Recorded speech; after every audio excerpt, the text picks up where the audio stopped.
乡亲朋友，大家好，欢迎收看村民大会，我是纪丽丽。一下来到比塘呢，看到地度嘅水，一下竟然唔但唱有好阴天天呢，也蛋糕还有热头呢，供天设施。一係桃園市政府做嘅一個供天比塘，韓國也咪係前瞻基礎建設計劃其中一項。一個目標呢，就係希望頭3年內可以達到668萬瓦安尼嘅發電量。也數目是對鄉親朋友來講，可能三無頭塔。也數目是溫順下來，就係輕易廠一個基礎發電量。一下問題來嘅，一個目標按用嘅一步一步來做到呢，要按改呢。確實做到國家能源轉型有乜嘅挑戰咯？一個前瞻基礎建設計劃，到聽政策以前，但將由政府單方面來決定。事實以前，咁要朝地方項嘅鄉親，也係講有可能同一貴嘅過程當中，會有影響嘅人，叫下來討論，叫下來講清楚麼？而且一下有啲鄉親對呀供天比塘係唔到了解。故所今日村民大會愛來到桃園新聞鴉片，朝鄉親同來賓叫下來討論。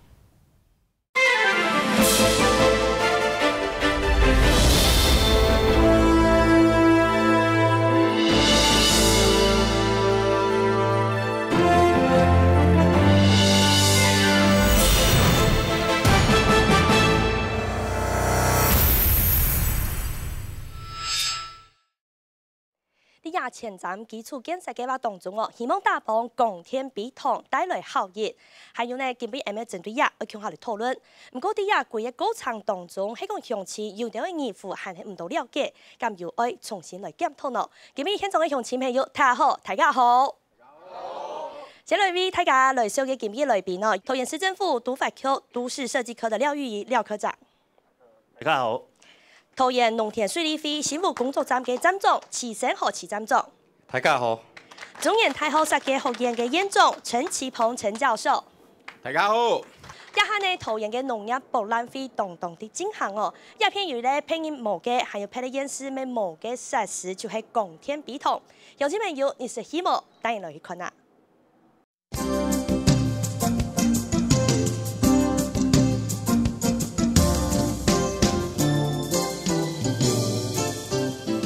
比塘鄉出現一間又一間細細個個型嘅熱頭年版。先前蔡總統去到桃園視察比塘供天6年計劃，總統到來2年，風景吹到蔡英文頭南模金鼻。比塘不只是桃園的地景特色，還可以成為綠能的基地，讓台灣的綠能發展可以再往前走一大步，擺脫對核電的依賴。那麼帶領台灣走向非核家園的理想。公愛前瞻中央地方並6年，桃園差唔多有2850億畝比塘，係全台灣比塘青島嘅所在。桃園是千塘之都，光電埤塘的計劃已經納入我們的綠能計劃。那麼預定在第一階段就要完成160口，那660萬百萬瓦的發電量。如果600個比塘拿來發電可以取代半座核能和1號的核能廠的發電的能量。對啊，因為社會不斷的在進化，氣候也變天，水情也不穩定，所以對啊，水利會比塘也是朝向多目標的來使用，特別完全服務農民嘛係講效果唔會差，哪怕其他比塘咪相愛停地來做。5月31號的那天的熱浪，其實是因為台北飆到38度C嘛。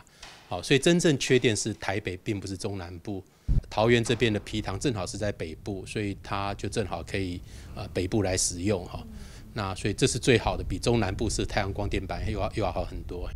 將新聞鴉片嘅風這麼大，上市一天又會讀到風采，故所以當中嘅熱頭呢設備就會停定風搖來搖去，當中青春有嘅就係意思也錨定，也就係一條又一條嘅鋼索，同一設備嚟到輕固定好勢。對於投資太陽能電廠的業者來講，抗風這件事情是一定要做的，因為整個系統如果有損害，首當其衝的都是業者。所以我們在整個錨定的拉力，然後整個設計抗風的效果上面，最大瞬間陣風可以看到17級，一般陣風至少都有14級以上。要再講亞視發咩比塘，一年發嚟到52萬度天，也就係140戶家庭每年會用得到嘅天量，一下頭比塘項有為新內容嘅。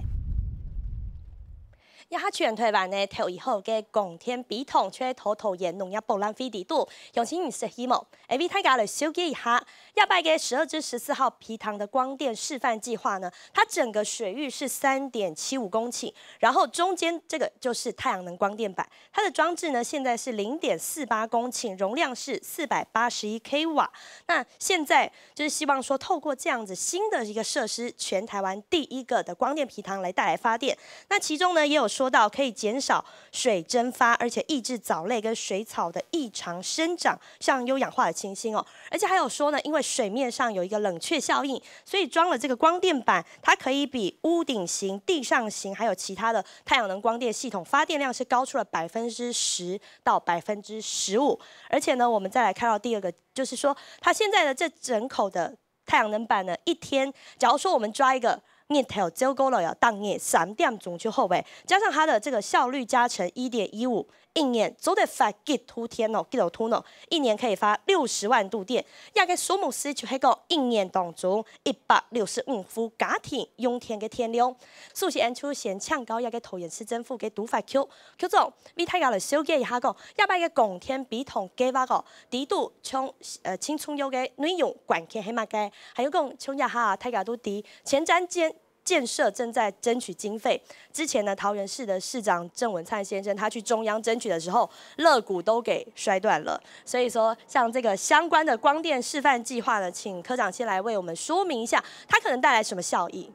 那有關這個桃園埤塘設置光電這件事情，最主要是為了呼應我們國家這個非核家園的一個政策，那因為我們桃園埤塘，在早期我們就有千塘之鄉的一個美稱哦。那我們目前據統計還有2851口的埤塘，水域面積大概2600公頃。那這在整個國家水域型設置太陽光電的一個計劃來講，這是一個非常大的一個利基哈。那我們在據我們的統計哦，在這麼多口的埤塘裡面，我們就是選擇在土地使用能夠容許設置光電埤塘這樣子的土地，包括水利用地、甲乙丙丁建，還有交通用地，等等，還有這些用地加起來，然後我們只選擇1.5公頃以上的這些用地，然後再抓它，因為這裡面有一些私有權屬哈。那我們統計假設說我們獲得同意書的比例是80%，那每一口埤塘我們只用50%的設置面積哦，這樣子來統計的話，覆蓋率50%。對，覆蓋率，這是我們認為可以容忍的一個上限了哈。那再大過就不好了。那我們認為這樣統計出來大概可以有1650公頃的面積可以來設置這樣的埤塘。光電設施，那這樣的一個1650公頃的水域面積，大概可以發電到660 MW 的一個容量哈。剛剛講到啊，桃園一下按做千塘之鄉，也係講千塘之都，人家下來談到桃園嘅埤塘一下有2850口，溫順公頃嘅溫順面積就係2600公頃，其中包含國家重要嘅濕地，還有一般嘅埤塘哦。針對亞拜呢，仲有我哋傳統一個供電埤塘相關嘅配合，就係各地嘅農田水利費。今日呢，就先嚟請教市長總啊，從亞下呢，我哋做供電埤塘啊，水利費嘅態度係用嘅咯。推翻來講哦。地狹人稠，寸土寸金啊！你要找到這麼大面積的，來鋪設太陽能板哦，去補足核能廢核之後的缺口，是啊，說實在話是有相當的難度。所以我們就把這個焦點移到了埤塘上面了。對，那水利會身為公法人哦，配合政府政策哦，這是應該的啦，毋庸置疑的。那當然，水利會最基本的任務還是服務農民。那我們的一個最大的原則就是設置這太陽能光電的部分哦，絕對是不能影響到原有的功能，對不對？灌溉功能，包括了滯洪功能哦。當然最重要還是水質，這對於我們農民耕作的整個生產環境來講是一個很大的影響。那當然水利會這邊願意配合政府政策，提供這個寬廣水域的面積來来做再生能源的一个场域。像咱总有计划讲，马街世界会太多，像桃园水利费也较近嘅比桶有几多？差不多伫马街世界会做到一个供天比桶咯，有几多嘅数目是？目前初步规划哈，大概是原则上我们是分配到是160口。哦，这是用分配的。对，是，就是每个机关都要去支援，包括石门水利会的一部分也是一样。那我12支14号时是示范啊。是。那第一个阶段铺设面积大概是5000平方公尺。是。那第二阶段的中间这一块。对，这是第一阶段。是。那第二阶段的部分就涉及到湿地保育这个法令松绑的问题。只要法律松绑的话，那铺设面积可以，再铺设15000平方公尺。好，多谢詹总哦。甲他讲到，也还是用分批嘅，伫按度嘅比桶程度呢，像全桃园也还有2851号比桶。古说系用分批嘅，看得出某用啊比桶，可能有乜嘅贴心面积太细。古说来看，哪一条要来做供天比桶？接下来就会呛到徐股长哦。像我们石门水利会呢，现在对于这个态度，或者说我们现在分配到的，接下来希望可以达到什么样的效益？你比桶大部分哈，你因为讲，第一个我们评估的结果就是说比较适合的，然后哪一些是比较适合的？就是说，第一个产权都是属于我们水利会，是公有的，对，比较算是公有，不会有私人的土地纠纷。然后第二点就是没有牵涉到国家重要湿地，是没有牵涉到国家重要湿地的话，就没有违反法令的问题。是，所以我们目前石门水利会也是说非常的积极啦。古说你也实体当中系做唔得来做供天办的嘿？没讲做唔得做啦哈。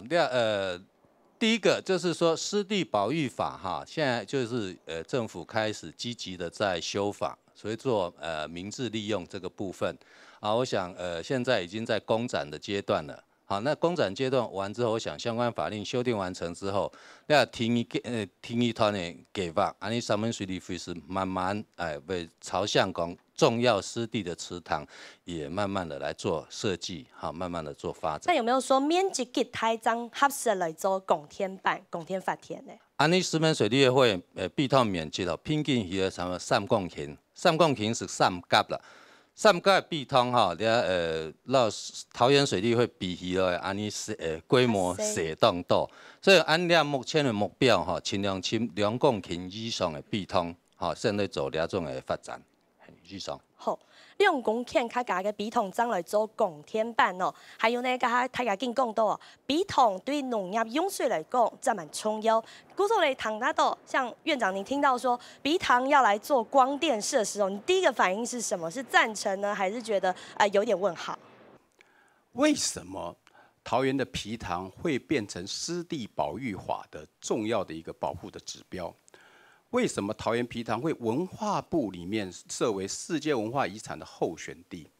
这些都不是我个人可以觉得的，我自己人可以决定的，是所谓的专家学者来决定、来认定，甚至还有国外的专家学者来认定。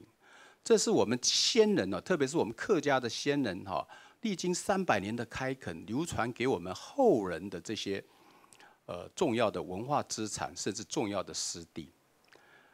难道你说辉和家园，我是非常赞成辉和家园的，对不对？可是辉和家园它有很多替代的方案，不晓得哪位天才的官僚向上级提出了说，我们可以利用桃园的皮塘来作为光电发电的一个土地。我觉得你要提出证据来说服大家。所以像教授说，有人说到皮塘上面，因为它就是空间闲置下来，所以好好来利用它，在皮塘的水面上放了这个浮动式的光电板。您认为不是这样子的？皮塘怎么是闲置的土地呢？皮塘的水，既然我们把它列为重要的湿地，湿地在联合国的认定，1公顷的湿地，它是1万美金的价值啊，就是它的等于是它具有这样的资本，这叫生态的净值啊，折合台币就30几万的台币了。那你们刚刚算出桃园的皮塘有多少公顷啊？那就多少的生态的净值，你不要去动它嘛，对不对？你现在上面做的任何的设置，我认为这种光电皮塘，甚至像一个无敌铁金刚的这种装置。怎么说无敌铁金刚？对啊，上面做了一大堆，就像皮塘对我来讲，我们从空中看皮塘，就像一个美丽的少女的脸庞，对不对？你在上面贴一些狗皮膏药，这好看吗？这一点都不好看嘛！你们口口声声说它有多少的生产的价值，到底谁能够提出一个数据？我很怕郑市长所说的160口，那是相当大的面积啊，对不对？你真能保证这样的就是所谓的一座核能1厂的机组的发电量嘛？真的还假的？这个东西要讲证据的嘛。那我刚刚讲说，桃园皮塘的价值，它在文化上的价值，在灌溉上的价值，在产业上的价值，生态上的价值，还有休闲娱乐上的价值，这已经是有目共睹的嘛。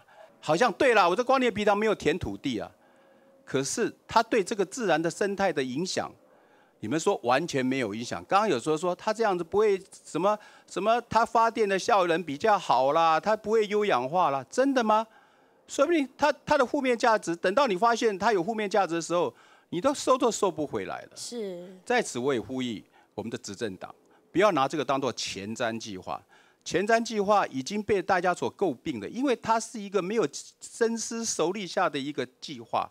那把光电皮塘扯到前瞻计划，这不知道哪天才想出来的。咁就告訴我，家下講到啊，比同頭經過方，還有講英文加測方，其實有大家想都想唔到嘅加測，從亞種相片呢，講，可能過去頭前係比同，過後係複方按講嘅方面。古種呢，咩有人講到啊，從亞下來做光電比同，對英文加測，也係講自然生態更會有相關的影響咯。有人講到啊，從它的覆蓋率會影響它的發電量。假如說越蓋越多，它的發電量是不是也越來越多，可以造成越來越多的效益呢？唔過呢，受到嘅天時嘅因素嘅影響，從天時會有風災。太可以，係講希望到一個世界，咁會對光電比同造成乜影響咯？今日按到向前咯，都來關心人嘅生態、人嘅環境，歡迎你來發表你嘅看法。比如說在都市的那個池塘的話，哈，它可能就會破壞景觀。比如說我們現在的青塘園，哈，它的那個如果鋪上建置的那個光電板的話，景觀它就破壞。好，那比如說它的那個浮筒式，它本身是那個塑膠的，是不是有塑化劑的問題？然後擔心它會影響水質，是不是？對。然後再加上它發電，它是不是有電磁波的問題？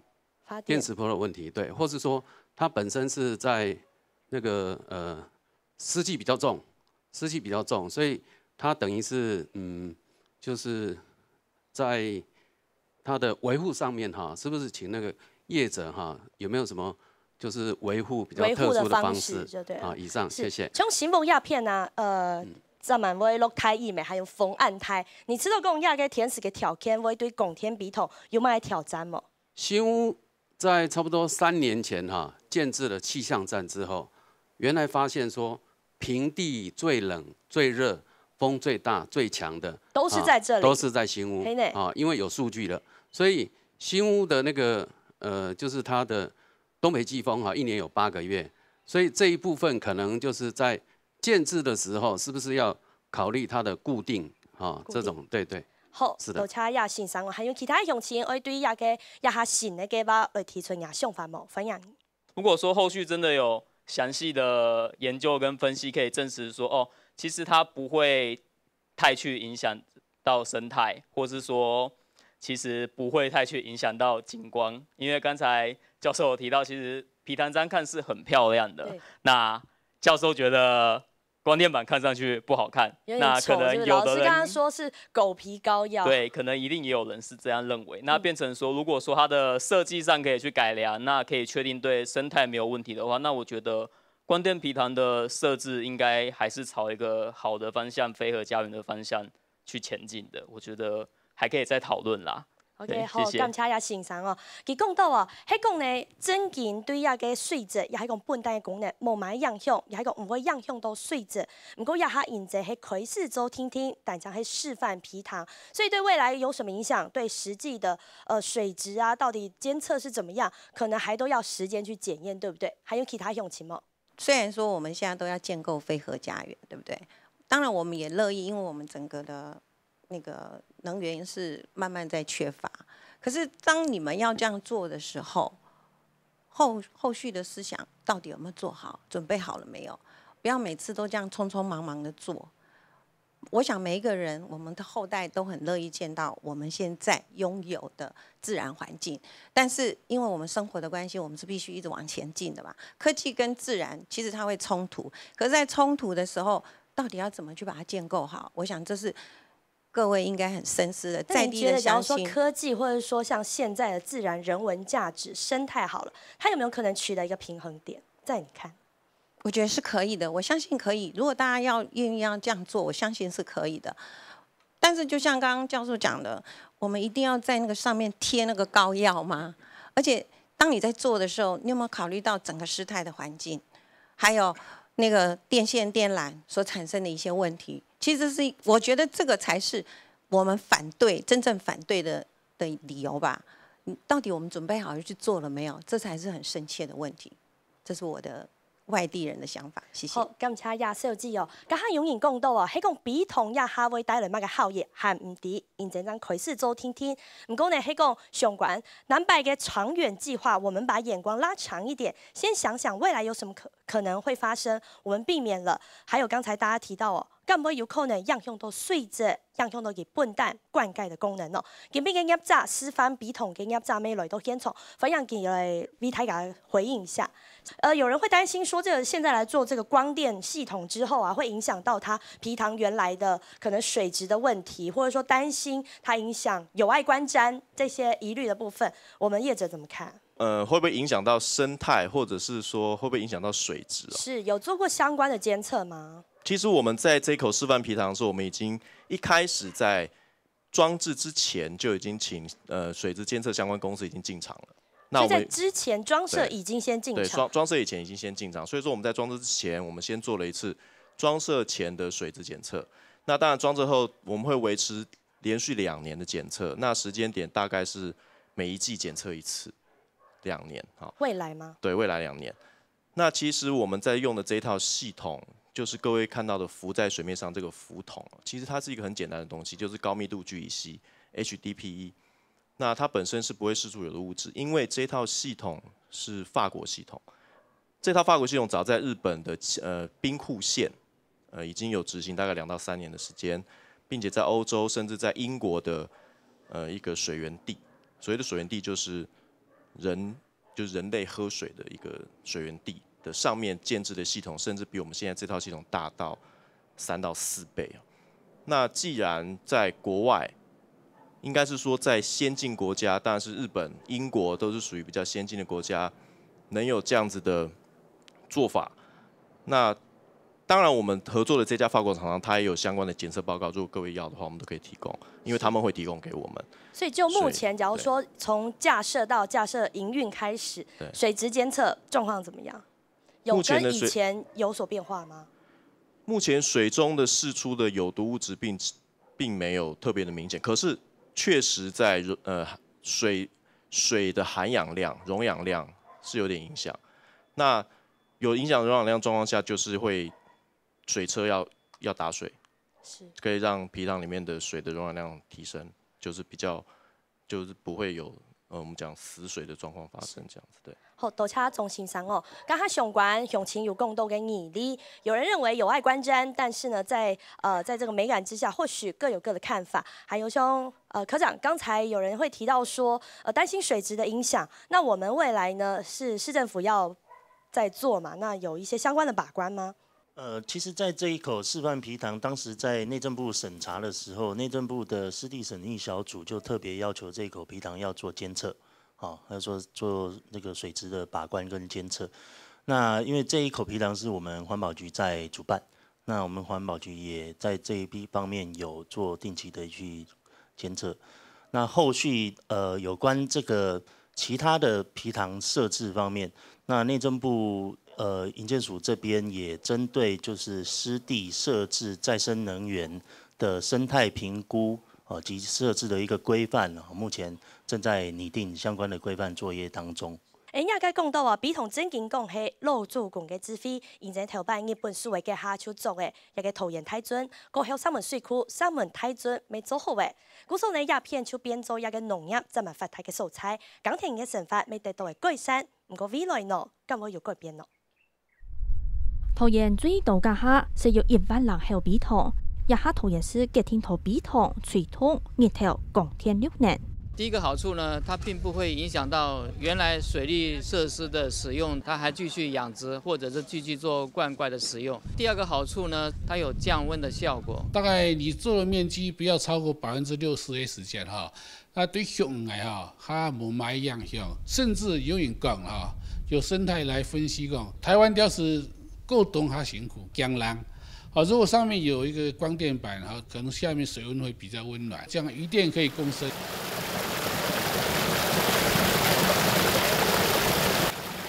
冇落水嘅時節啦，陰天嚇。係啊，是講水面上看得到嘅，啥啥都看得到。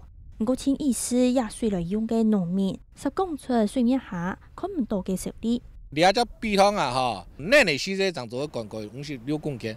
少水嘅時節，佢水面睇冇落嘅時節就會大嘅時節，佢就會燒到時箱、上箱。個救命嘅水來講，個時箱，個嗌到要用唔得。係講一般比塘水又軟，供天實時就會破土水面紅。唔過係講伊落較少，水強就會唔大用嘅，無水好陰田。嘅農民就會問，係講農業拄到嘅6年政策，水要本馬啥先來用咯？就讓大家都是隻因為搶水嘅。你按水利費，咱個光電板嘅公司搶咗嘅時節，唔一天會分工個水權會馬啥，會貴小組啊貴。水利費啊，貴公司，咁講貴到公司嘅時節，咁喺度農民嘅水權有本人拿走伊咧嘛，咁喺度變到喺度農民全冇權利啊，喺度用水啥誒，經過唔到光電公司，咁喺度等於都講緊最弱勢嘅啦。主要的光電板都是漂在水上啊，所以對於水位的下降升高，原則上是不會影響到原本埤塘的功能。因為現在休耕也佔的比例越來越高嘛，哈，那水資源也不足，你看埤塘哈，所以除了灌溉，還是會畜養的。你看200人迄個埤塘，今年那個產值啊，差不多11億啊。新的政策、新的做法，不過搶水還係老問題。先前嘅休耕又係一個問題，家下呢，大家咪講到哦，搶水實在係真蠻重要。故說呢，也係水管理呢，南北就會很卡掉緊，很卡重要誒。我們來看到這個一個埤塘哦，它在差不多9成的時候是屬於滿水位。正常來說，大概正常的蓄水量都是5成到9成。可是當它低於5成的時候，這真的是拉警報，必須要嚴加管理。韓國呢 MAD 哦，啲呀埤塘水管理項一個管轄權係屬於係水利費嘅。故說桃園區有2隻水利費，先請農民睇過嚟補充一下好誒。家下講到啊，係講埤塘曬嚟過後，咁會造成搶水嘅問題，而請呀鍾先生。你啊，個光電吼，啊就是又個又嶄新啦吼。可是你啊，就你鋼鐵嘅人啦吼，最主要就係水啦。你像你啊上門水庫，你講個民生用水，過來用農業用水，嗰啲好得又。排列講個民生，嗰啲農業同工業優先順序。佢就會講你啊，講喺度講哦喏，咱休耕哦，天怪休耕嘅些講就補助喺度咱農民。喺你啊，你埤塘嘅水哦，嗰電纜你講你光電嘅，伊係就攞嘅時節，嗰水位變下攞嘅時節，降下攞嘅時節，嗰會影響到佢光電嘅東西嘅時節，喺度用水用得嘛？個權利係嘛啥？政府放貸。叫為固鐵嘛，喺固鐵嘅時節，你降下落嘅時節，因為你埤塘唔係講像時方嘛，佢就像路道線嚟，都變話下掉嘅時節，佢就見到會所就見到下，喺個光電你就拖年嘛，你拖年冇可能講我你啊見咩水位下高嘅時節，我變下送掉，喺水位下低掉嘅時，我拉年冇比解。所以講，你啊個光電嚟，你個讀5箱以下嘅時節，佢講係矮嘅認為咧講，佢5箱以下嘅時節，佢光電冇可能走本病嚟嘛。佢冇可能病嘅時節，佢矮到5箱讀上下來講，矮到喺做咧用到水啊，甲用水的时节，甲等于来讲，石门水库最早就变到用係土壤农田水利费，咱石门农田水利费管理的，可是水权係咪马沙管禁止不管？甲你甲避通，本来就係挨到咱小组长两沙做咧协调的，你变到就咖喱沙变到光电业者，光电业者佢为了佢的东西来讲，佢冇可能讲话顾到挨到农民啊，咁挨到农民嚟生存就嘛呢？好，感谢钟先生哦。给大家讲到，就从笔筒按呢低度有这个斜的时候哦，光电板放下去，它有可能水位没有那么满的时候，光电板降下去了。故作给先生讲到哦，迄讲嘅供天板头也嘅一般的水位嘅时节，咁有可能会坏退。低度抽成对水质有乜影响呢？还有其他的向情会提出来吗？这农委会哈，不过水利会哈，要针对市政府，要针对我们农民哈。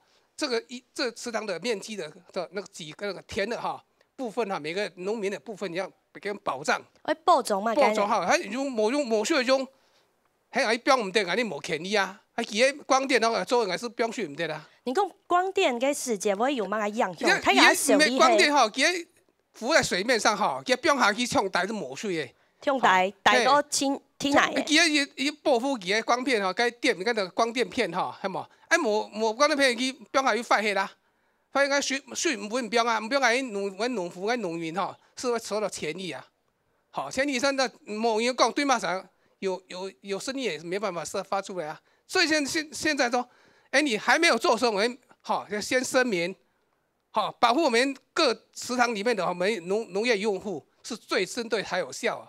好，不要說你們市政府簽約光電業者他的利益。我們沒利益啊！你們沒有回饋我們農民利益沒有啊？好，啱咋沒有來到現場，等下請佢來回應。還有其他嘅鄉親可以提出來冇？我係學5年啊，今年學5年後到土壤嘅比通嘅算少數。問題160號做了太陽能光電講會當好，問題政府盤到公聽會本大家了解莫錢財亂滅，因為將來的覆蓋率60%來講含百年復修啊。任何的魚種都一樣，佢一般每2萬至寸30每天，我每年剛來都考30每要死有。你台灣的季節很明顯四季不一樣，東北季風當強，台風沒當強。你個東西慢慢去往叫，都是講練體了錢，雖然係兩的6000億的，個光電廠6000冇咁錯。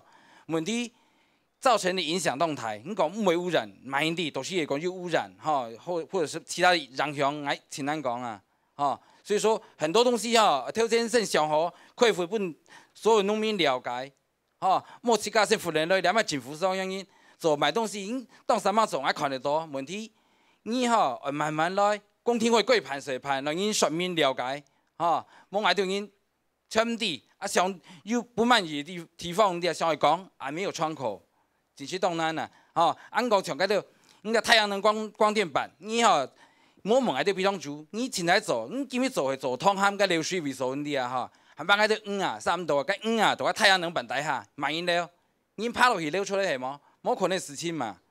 很多東西要跟現實配合，莫自家來亂做，謝謝，謝謝各位。好，多謝亞先生，剛才有講到啊，這個先生呢，他是說到這個相關的覆蓋率可能會影響其效用誒，還有講剛才有講到嘅水權嘅問題，係講呢，要嘅水位降下來的時候，太陽能光電板係唔係會廢退，也係講抽成買嘅其他嘅議題咧？啱咋先來回應好誒。其實對於養殖業者的捕撈方式，其實我們並不清楚它是怎麼捕撈的。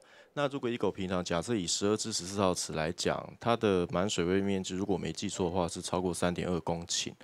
那如果佔覆蓋率超過50%的話，就是會有1.5公頃左右。1.5公頃，那剩下的1.5公頃的空間，我不太清楚捕撈夠不夠用了。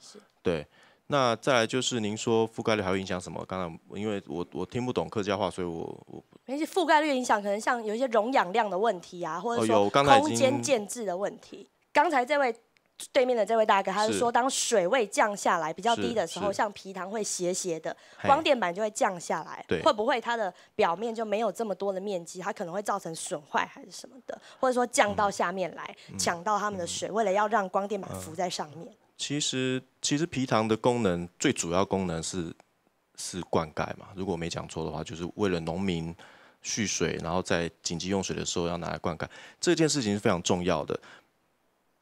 虽然说我是光电业者啦，那以我个人的立场来讲，我觉得不要因为上面有太阳光电影响农民的灌溉。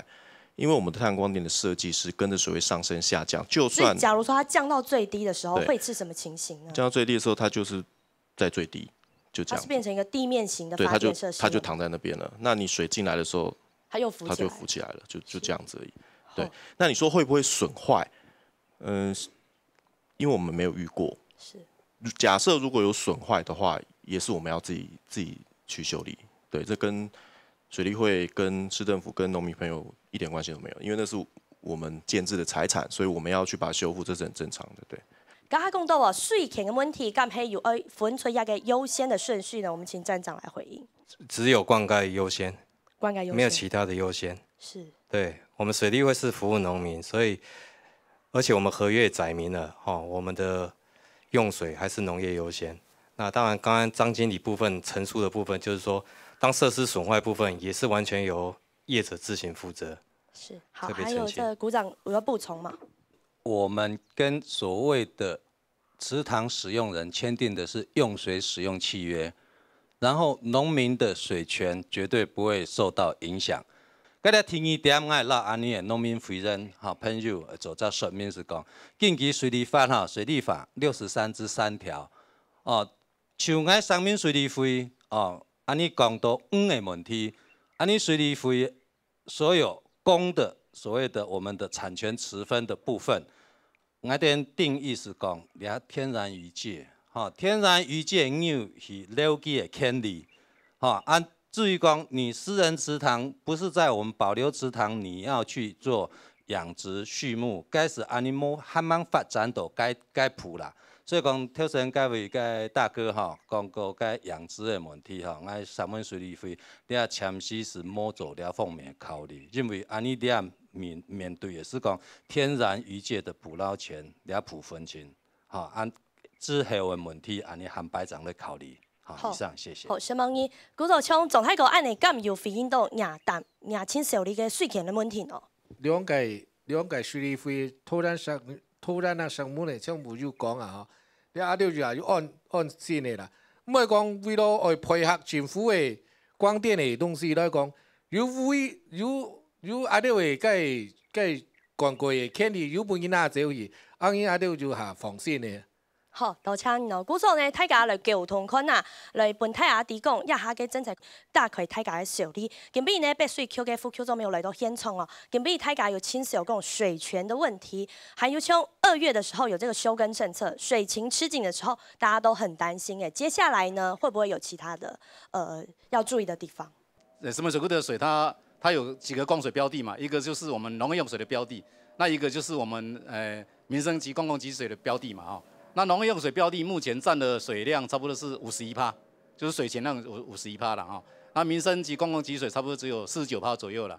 那原則上也就是說，整個石門水庫的水，它供應農業用水是佔大多數這個是要澄清的那另外剛剛在講那個埤塘用水的這一部分，埤塘用水完全是農業用水的一個水權所以這一部分跟其他標的是不會有相關係的原則上目前就是這樣子答覆對。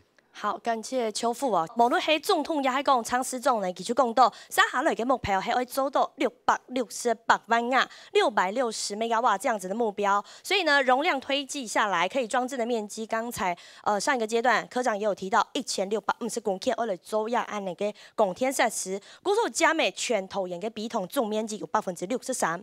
大家做的人民困難，以後有63%的埤塘可能都會覆蓋上光電板了，大概是315口哦。韓國人因為看到哦，要達到660萬瓦這樣子，它其實當中的挑戰還不小。現在的示範只有一部分而已，可是未來要達到660萬瓦，它可能一個埤塘就要高達50%的覆蓋率。那教授，所謂的前瞻計劃必須要有前瞻性，我們必須要整體來考量。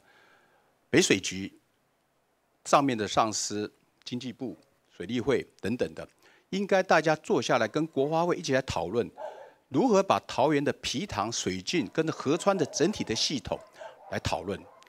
我們桃園缺水，桃园不应该缺水。是，桃园的水资源常常都在爆缺水。桃园的水资源那么丰富，为什么没有？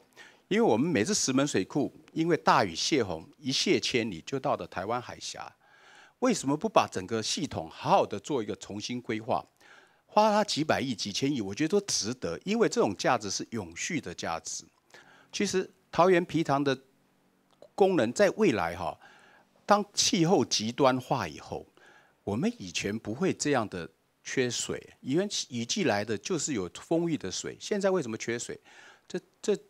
这是气候极端化的一个结果，对不对？所以我们必须要考虑桃园埤塘未来在整个治洪蝗灾上的功能。极端化会非常在短时间缺水，也会在短时间造成大量的洪水。桃园埤塘是可以保命的，可以解救我们的灾难的。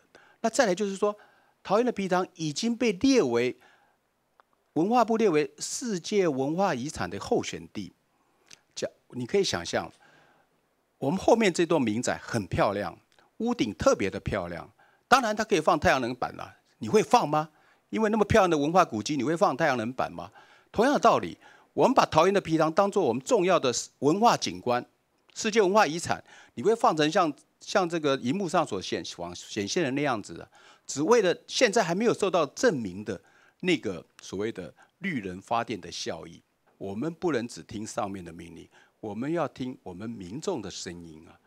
未来的社会要走向社会的正义、环境的正义，资产是分配的。埤塘刚好放在桃园，可是埤塘的资源不一定是我们桃园所拥有，是我们台湾人2300万人所共有的。这是我想说的，谢谢。好，印度地埤塘对桃園嚟講係按貼片配備網嘅嘅鐵建，還有呢也係當地本嘅行卡道嘅菜地米發展呢埤塘嘅圖覽，帶你嚟去看啦。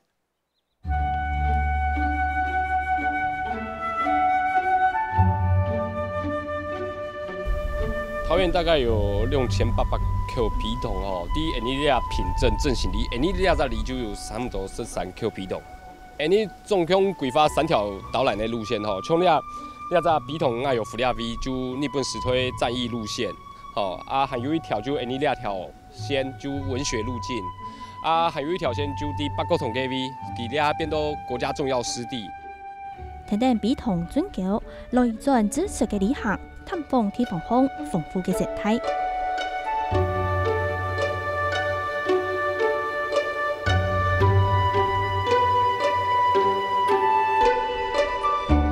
這類黃色嘅花，睇睇風景搖，有人興意水蓮花，也係台灣鐵有種。台灣是現在因為開發建設，強就會慢睇咧。什麼想到桃園附近呢，要再個潛到幾嘅？桃園當到威數啦，潛無咧台灣屏風草，最尾啲咧在埤塘潛到，哦，故說咧埤塘啲條擺都咧哈吼，其實完全沒有開發，是一個非常生態嘅一隻埤塘。其實呢實體吼，還有都當到嘅條嘅啲地會顯啦吼，像個小屁地啊，也會在這邊嘅上論。伊個埤塘，伊個生態內通，行卡係生活古城嘅素材。頭擺味道農業或鹽田做埤塘，一下唔大請是有一種價值天天。日本人啲種大大溝來嘅時間吼，呢邊就一隻拄好一隻埤塘，埤塘就做壕溝，做壕溝呢邊當到嘅赤竹林。哦啊，因為客家人就全部控到呢赤竹林地位吼，同日本人對戰啦。埤塘文化各有各嘅故，桃園埤塘數量按多，面積大，密度又清高，同世界上其他素材還唔多看得到。為什麼我們會把這個地方列為世界遺產的這個文化景觀的潛力點？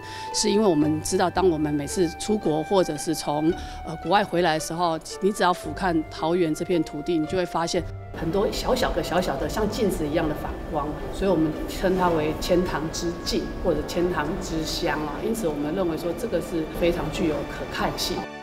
埤塘見證人同資源同大地橋下生存。剛才影片說到低度共鬥，一個埤塘很有可看性，我們就來看到幾張照片。那你看到這是埤塘，它這個流水，然後上面呢綠蔭盎然，還有其他的，在整個的農田景觀當中，皮塘扮演非常重要的角色。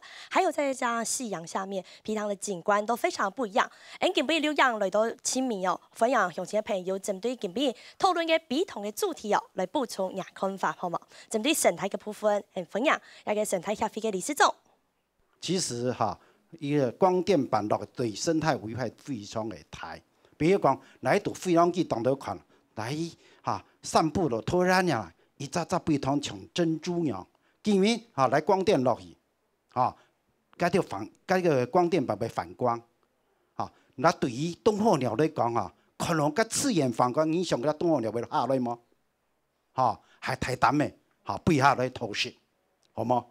今日不過而用有水中覓食嘅鳥類來講，我50%跳到50%和60%的覆蓋率，我點米落去中午拍紅嘅光電板，現在見我啥？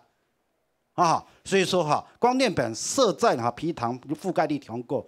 等於講是鳥類的陷阱，尤其是候鳥群。所以講，你看突然加天橋，跳下可能2000多個皮塘來講大張皮塘都設光電板你是想掠到候鳥群個格殺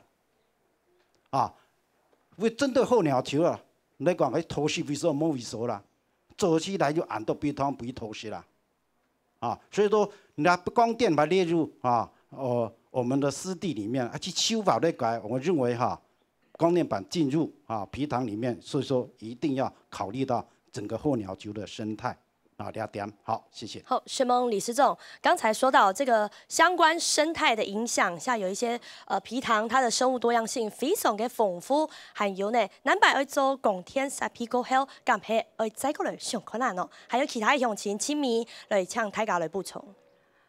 其實皮塘它的一些就是環境的那個感覺非常好，就是它其實下過雨的時候，它其實跟人的產生的互動是非常高，因為你可以聽到蟲鳴鳥叫的聲音之外，還有蛙鳴。可是，在現代的社會裡面，已經缺少這樣子的東西。我們台灣一直在覺得說，人應該要有跟自然產生互動。可是，假設皮塘放了這些東西的時候，人跟自然已經沒有互動了。之後你還去建一堆公園，那根本沒有意義，真的沒有意義。還有另外一個是因為我們是設計者，我們一直覺得說我們應該回到設計本身我也呼籲我們台灣的執政者，因為他應該回到人跟自然的關係，還有人應該怎麼樣，整個環境中間怎麼樣跟人產生一些關聯。還有一個是我們設計怎麼樣讓那個光電板能夠在整個的環境中間產生美感，而不是放在皮塘。